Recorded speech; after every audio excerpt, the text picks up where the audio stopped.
Najprej gremo k prenovi hiše v strnjenem naselju blizu Ljubljane. Mlada družina se je odločila za nakup atrijske hiše, zgrajene v poznih 70-ih letih. Gre za kakovostno gradnjo z opečnato fasado v duhu skandinavske arhitekture. Hišo je zgradil in nekoč tu svojo družino tudi živel arhitekt Franc Kvaternik, ki je tloris hiše dobro premislil. Bivalne navade ter potrebe pa so se od takrat precej spremenile, zato je bil po slabega pol stoletja čas za temeljito prenovo. Dejstvo je, da je bilo v preteklosti že veliko stvari dobro narejenih in tale prenova hiše iz 70-ih let je slogovno dovršen in estetsko drzen poklon časom, v katerih je nastala. Tina in Jure, živijo. Tina, vi ste arhitektka, ki je zasnovala interier tele hiše, pa me zanima, kaj bi lahko povedali o slogu, kako bi ga opisali, kaj vse tukaj vidimo? Jaz mislim, da je zelo težko opisati, oziroma težko je definirati in reči, to je ta slog. Hiša ima na nek način ima polno minimalističnih elementov, hkrati tudi maksimalističnih. Hiša je na nek način domača, elegantna, hkrati ima pa polno enih nenavadnih in tudi lahko rečem čudaških elementov. Jure, a se še spomnite, ko ste tole hišo kupovali, kaj vas je prepričalo, kje ste videli njen glavni potencial, pa ste rekli, ja, bo, ampak bo malo za prenoviti? Ja, priznam, da naj se s partnerico zanimala zato, ker je bila hiša odprta, ker sva videla, da je lahko potencial, da se, če se malo kakšna stena razbije, se najde zelo lep prostor za druženje in pač tudi vodilna soba je pomemben prostor, ki se lahko največ časa. Kakor vidimo, tle je ogromno prostora in smo to naj potegnilo zelo veliko to hišo. Kaj pa tale opečnata stena, ki malo datira v preteklost? Je to bil za vas plus ali minus? Zelo velik plus.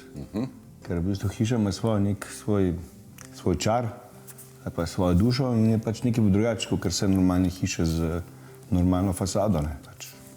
To naj je zelo všeč. In kakšne so bile potem želje, ki sta jih lastnika predala vam, Tina? Ja, hiša je bila zgrajena v poznih 70-ih, v bistvu na nek način nek slog 80-ih. Ima opečno fasado, ki je v bistvu vedno klasika. Potem prvotno imela hiša po tleh klinker, ki je v bistvu za atrijsko hišo zelo primeren. Pa imela je zelo veliko lesenih oblog. In želja investitorja je bila, da hiša vse naredimo sodobno, odprto, svetlo. In zato smo večino teh lesenih oblog odstranili. Recimo tle v tej dnevni sobi je bil en tak temen les po stropu.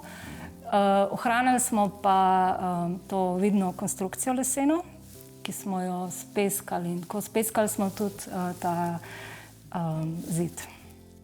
Da bi prišli do odprtega tlorisa, kot je danes, je bilo potrebno kar nekaj rušitev.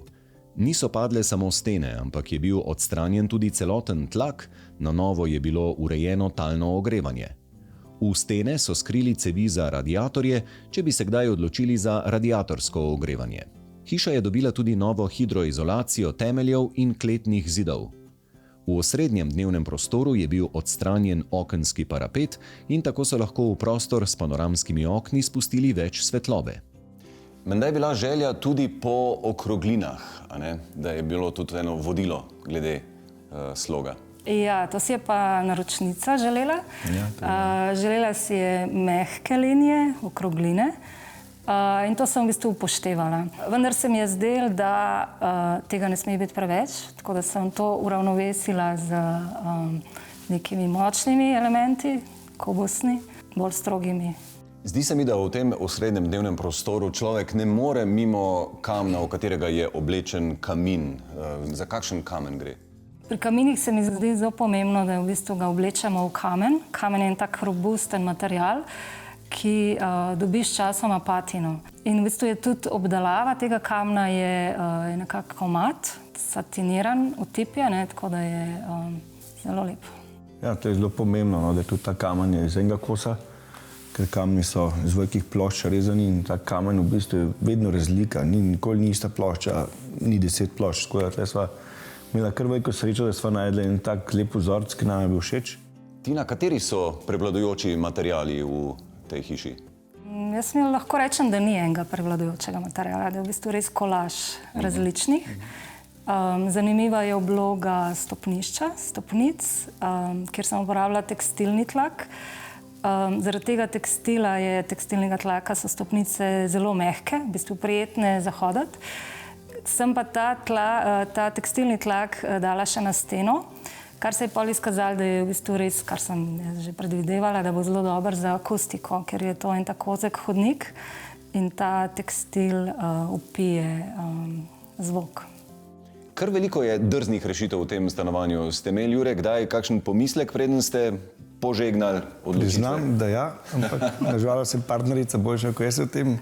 Jaz sem bolj strog od tega, ampak so me punce zmehčale in moram reči, da so kar zmagovalno naredile vse lepo. Na koncu, ko je bilo, smo mogli zaupati. Ona pač arhitekti vidijo stvari, ki jih mi mogoče navadni ljudje ne vidimo. Povejte mi še o kuhinjskem otoku. Iz katerega materiala je? Kuhinjski otok ima en tak monoliten izgled in to mu omogoča material Ultrapas. V bistvu je to Feniks, ki je ene vrste Ultrapas. In ta material omogoča, da je tudi umivalnik iz enakega materiala kot pult. Tako da je zelo enoten videz, je pa v eni prekrasni bordo barvi. Tina, povejte nam še kaj, prosim, o izbrani barvni paleti za tole hišo. Želja lastnice je bila ena taka posebna, umazano siva roza barva.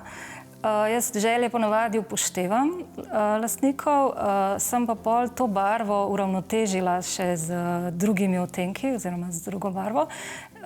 Skombinirala sem jo z različnimi zelenimi. To je recimo ta tekstilni tlak, ki vodi v zgornje nadstropje, potem je garderobne omare so v zeleni barvi, veliko opreme v spalnici. Kuhinjski otok je bordo rdeča. V dnevni sobi se pa ena taka posebna sivo-srebrno-zlata barva kombinira z tem kamnom.